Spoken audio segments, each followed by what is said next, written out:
నమస్కారం, city news కు స్వాగతం. ఈనాటి వార్తా విశేషాలు. ఆంధ్రప్రదేశ్ ప్రభుత్వం ప్రతిష్టాత్మకంగా చేపట్టిన భూ రీసర్వే ప్రక్రియలో భాగంగా వినుకొండ మండలం కోకనకొండ గ్రామంలో పట్టాదారు పాస్ పుస్తకాల పంపిణీ కార్యక్రమంలో ప్రభుత్వ చీఫ్ విప్ జీవి ఆంజనేయులు ముఖ్య అతిథిగా పాల్గొన్నారు.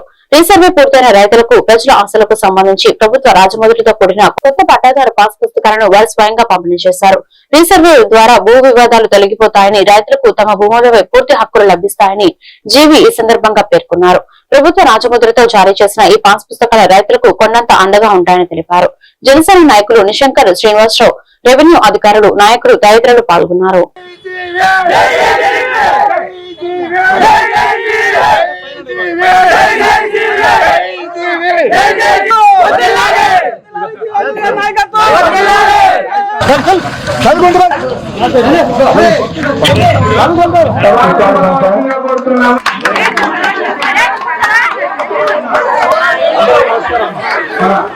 చేయడం కూడా జరుగుతుంది. వాటిలో సంబంధించిన కొన్ని చెప్పడం జరుగుతుంది. మీ అందరికి కూడా ప్రతి ఒక్క సబ్ రిజిస్టర్ ఆఫీస్ కి 100 రూపాయలు విలువ 10 లక్షల లోపు కనుక 100 రూపాయలు స్టాంప్ డ్యూటీతోనే మనం రిజిస్ట్రేషన్ చేసుకోవచ్చు. 10 లక్షలు కూడా వాటన్నిటికి కూడా సంబంధించిన వాటి దరఖాస్తులు కూడా చేసుకోవాల్సిందిగా ఈ సభాముఖం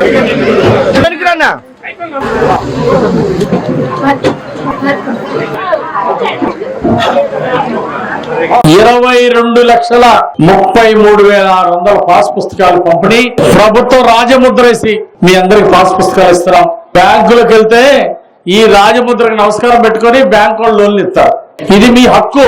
గతంలో మీ భూమి మీద ఆ మాజీ ముఖ్యమంత్రి గారు ఫోటో వేసుకొని ఫోటో ఫోజులు పెడితే ప్రతి పుస్తకం మీద రాజముద్ర వేయకుండా ఫోటో ఫోజులు పెట్టారు. బ్యాంకు వాళ్ళు కొన్ని బ్యాంకులు వెళ్తే ఈ చెల్లవయ్య ప్రభుత్వం మారినప్పుడు ఈ ముఖ్యమంత్రి మారుతాడు, రాజముద్ర ఉందంటే ఏ ముఖ్యమంత్రి అయినా కానీ చెల్లిద్ది అని బ్యాంకు లోన్లు కూడా ఇవ్వలేక ప్రభుత్వంలో గత ముఖ్యమంత్రి 5 ఏళ్ల క్రితం మరి ముఖ్యమంత్రి ఫోటోలు వేసుకొని పాస్ పుస్తకాలు ఇస్తే బ్యాంకుల్లో లోన్లు ఇవ్వలేదు. సొసైటీ బ్యాంకుల్లో కూడా మొరాయించారు. ప్రభుత్వ నేషనల్ బ్యాంకుల్లో ఎక్కడ కూడా పక్కన పెట్టారు. ఈ రోజు ఆ పరిస్థితి లేకుండా మీకు రాజముద్ర వేసి పాస్ పుస్తకాలు ఇచ్చారు. ఇవన్నీ కూడా మీ అందరికీ ఈ ఊళ్ళో 1440 మంది రైతు సోదరులకి ఈరోజు పట్టాదారు పాస్ పుస్తకాలు ఇస్తున్నాం. రైతు సోదరులందరికీ ఈరోజు పాస్ పుస్తకాలు తీసుకున్న సందర్భంగా ఒకసారి గట్టిగా చప్పట్లు కొట్టి రైతులందరికీ అభినందనలు తెలియజేయాలని కోరుతున్నాం.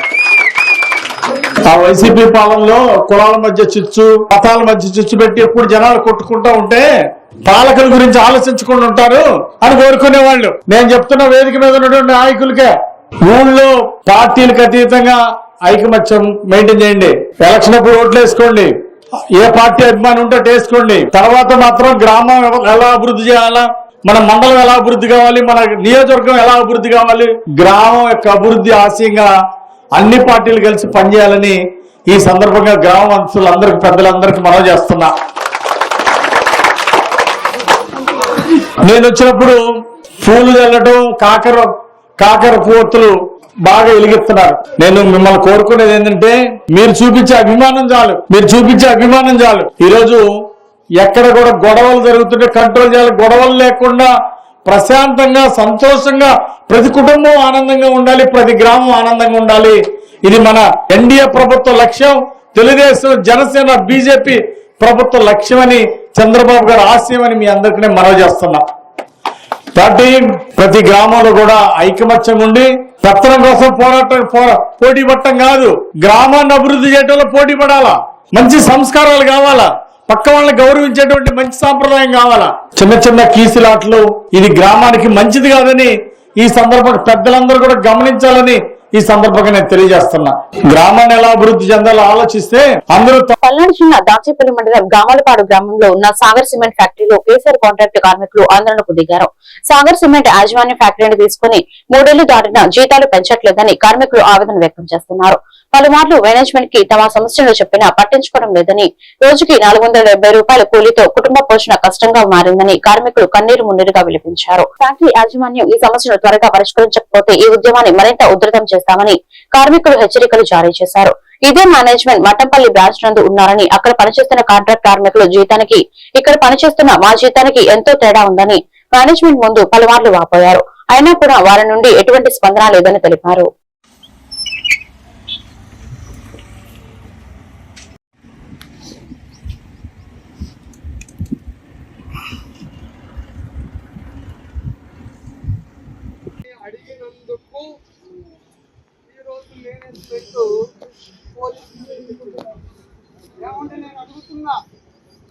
కార్మికులు ఎవరైనా ఈ కంపెనీకి నష్టం ఏమైనా చేశారా?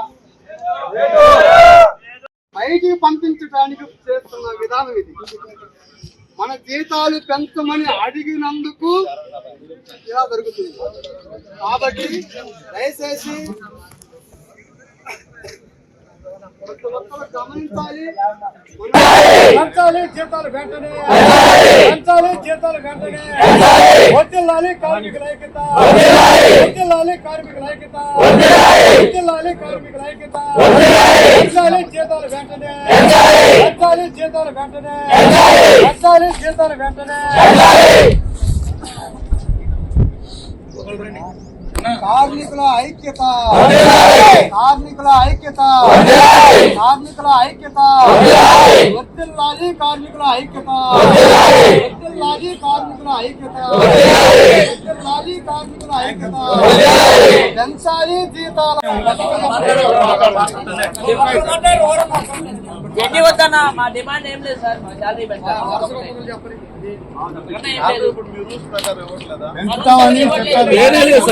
చెప్తున్నారు రూపాయి కూడా పెంచలేదు. వచ్చే అబద్ధం సార్, అది యాక్ట్ లేదు ఏం లేదు.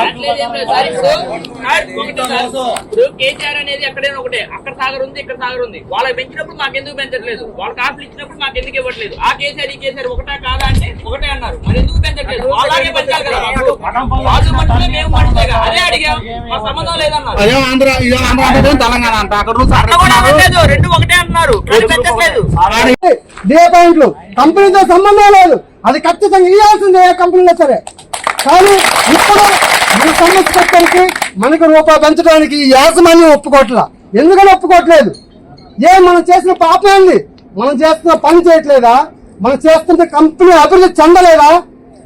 ఎన్నిసార్లు 3 సార్లు కన్స్ట్రక్షన్ జరుగుతుందంటే ఆగిపోయాం. కంపెనీ ఇంకా లాస్ లో ఉందంటే ఆగాం. కానీ ఎంతమంది నాయకులు ఇంతమంది ఉన్నా కూడా మనం ఏం చేయలేని పరిస్థితిలో ఉన్నాం. ఎందుకని ఎంతమంది ఎందుకు ఇంతమంది ఉన్నాం? 200 మంది పైసలు ఉన్నాం. కనీసం ₹1 పెంచడానికి ఈ కంపెనీకి ఇంకా ఆశ కలగదు. మనకు ఆశ కలిగించలేదా? లేదా ఎందుకు ఇలా చేస్తుంది? ఎందుకు ఈ కంపెనీ ఇలా చేస్తుంది? ఎందుకు ఈ కార్మికుల మీద ఇంత కఠినంగా వాళ్ళు వ్యవహరిస్తుంది? ఇదంతా మనం అంతా ఆలోచించాలి. ఇదే కాదు, ఈరోజు ఎడగొస్తున్నాం, రేపు మళ్ళీ బయట నిలబెడతారు. మన ఉద్యోగాలు ఉండవని చెప్పేసి కూడా హెచ్చరికలు చేస్తారు. దయచేసి ఎవరో కూడా మనం ఈ మహాశివరాత్రి సందర్భంగా కోటప్పకొండ తిరునాళ్లకు ఏర్పాటు చేసే విద్యుత్ ప్రభల వద్ద నిర్వహించే కార్యక్రమాల్లో అశ్లీల నృత్యాలు ప్రదర్శిస్తే ఉపేక్షించబోమని నర్సరావుపేట డీఎస్పీ హెచ్చరించారు. నర్సరావుపేటలోని డీఎస్పీ కార్యాలయంలో జిల్లా ఎస్పీ ఆదేశాల మేరకు సోమవారం మీడియా సమావేశంలో మాట్లాడుతూ ఈ నెల 15వ తేదీన జరిగే కోటప్పకొండలోని శ్రీ త్రికోటేశ్వర స్వామి తిరునాళ్ల సందర్భంగా నాన్ ఎలక్ట్రానిక్ ప్రభలు 100 ఎలక్ట్రిక్ ప్రభలు 30 నుంచి 40 వరకు వచ్చే అవకాశాలు ఉన్నాయన్నారు. మహాశివరాత్రి పర్వదినాన్ని పురస్కరించుకుని తిరునాళ్ల వద్ద గట్టి బందోబస్తు ఏర్పాటు జరుగుతుందన్నారు. మహాశివరాత్రి సందర్భంగా లక్షల సంఖ్యలో భక్తులు వస్తారని అంచనా వేసినట్లు తెలిపారు. ట్రాఫిక్ సమస్యలు తలెత్తకుండా తగిన ముందస్తు చర్యలు తీసుకున్నామని, వాహనాల పార్కింగ్ కి అనువైన ప్రదేశాలు ఏర్పాటు చేశామన్నారు. ప్రశాంత వాతావరణంలో తిరునాళ్ల ఉత్సవాలు జరిగేలా భద్రతా చర్యలు తీసుకున్నామన్నారు. ఈ కార్యక్రమంలో డీఎస్పీతో పాటు సిఐలు, ఎస్ఐలు, పోలీసు సిబ్బంది పాల్గొన్నారు.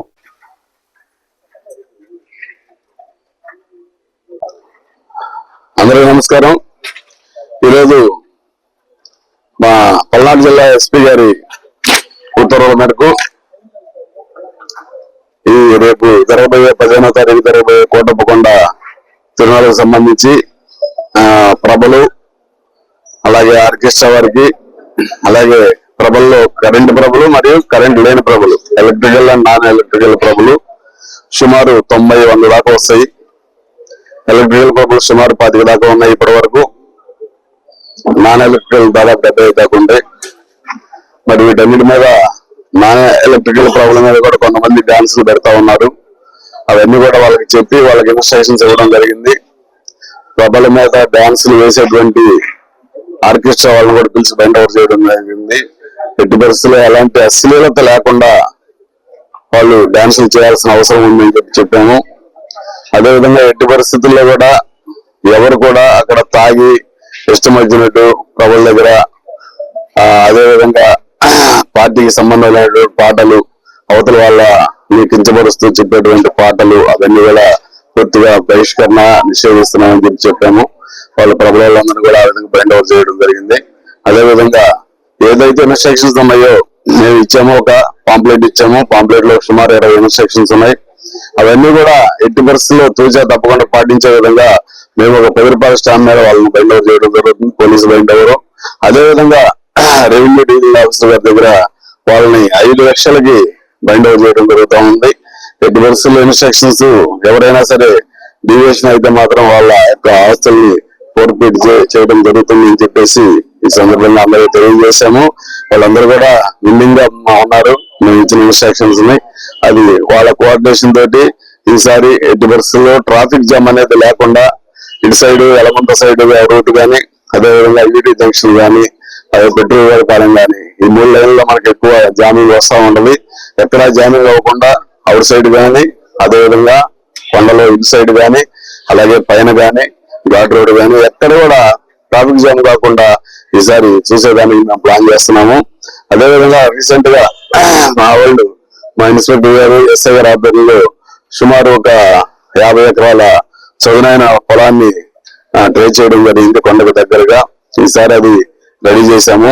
అక్కడి నుంచి డైరెక్ట్ గా చిల్లూరుపేట నుంచి నర్సాపేట నుంచి వచ్చేవాళ్ళు, అదేవిధంగా వినుకొండ నుంచి వచ్చేవాళ్ళు, వీళ్ళందరూ కూడా పెట్రోల్ వాళ్ళ మీదుగా డైరెక్ట్ గా వెళ్ళి ఈ పార్కింగ్ ప్లేస్ లో కొన్ని వేల వెహికల్స్ పెట్టుకోవడానికి అవకాశం ఉంది అక్కడ.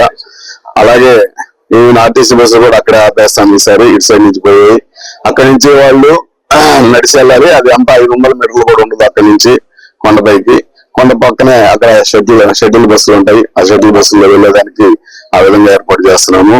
దీనివల్ల ఏంటంటే సత్తెనపల్లిలోని ఆదివారం తీవ్ర విషాద ఘటన జరిగింది. బీచంపేటలో ఓ ఇంట్లో షార్ట్ సర్క్యూట్ సంభవించి మంటలు చెలరేగాయి. ఈ ఘటనలో రమాదేవి అనే మహిళ పూర్తిగా కాలిపోయి అక్కడికక్కడే మృతి చెందింది. పోలీసులు ఘటనా స్థలానికి చేరుకుని కేసు నమోదు చేసి దర్యాప్తు చేస్తున్నారు. మృతురాలు ఆమె భర్త ప్రకాశం త్రిపురాంతకం నుండి వచ్చి ఇళ్లలో పనులు చేస్తూ జీవనాన్ని కొనసాగిస్తున్నారని స్థానికులు తెలిపారు.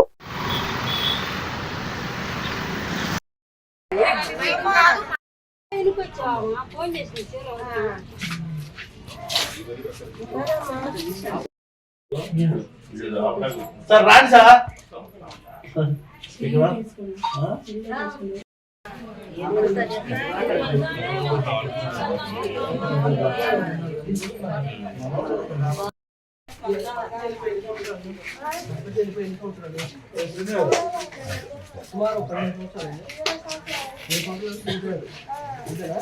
ఈ వార్తలు ఇంతటితో సమాప్తం. మరొక బులెటిన్ మళ్ళీ కలుద్దాం. నమస్కారం.